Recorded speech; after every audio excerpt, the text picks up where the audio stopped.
Di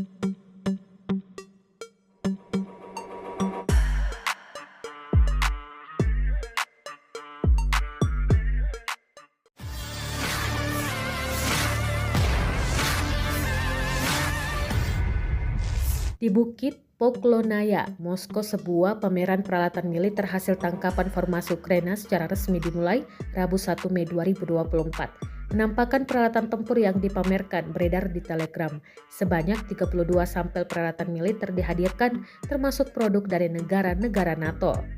Hasil tangkapan selama operasi militer di Ukraina disajikan kepada pengunjung, diantaranya tank, kendaraan lapis baja, kendaraan tempur infanteri, dan pengangkut personel lapis baja. Juga dipamerkan senjata kecil tentara asing, perlengkapan personel militer Ukraina, peralatan komunikasi, sistem anti-tank, ranjau, dan drone. Diketahui perang Rusia dan Ukraina memasuki hari ke-799 pada Kamis 2 Mei 2024. Rusia kembali meningkatkan serangannya terhadap sejumlah wilayah di Ukraina.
Download Tribun X sekarang, menghadirkan lokal menjadi Indonesia.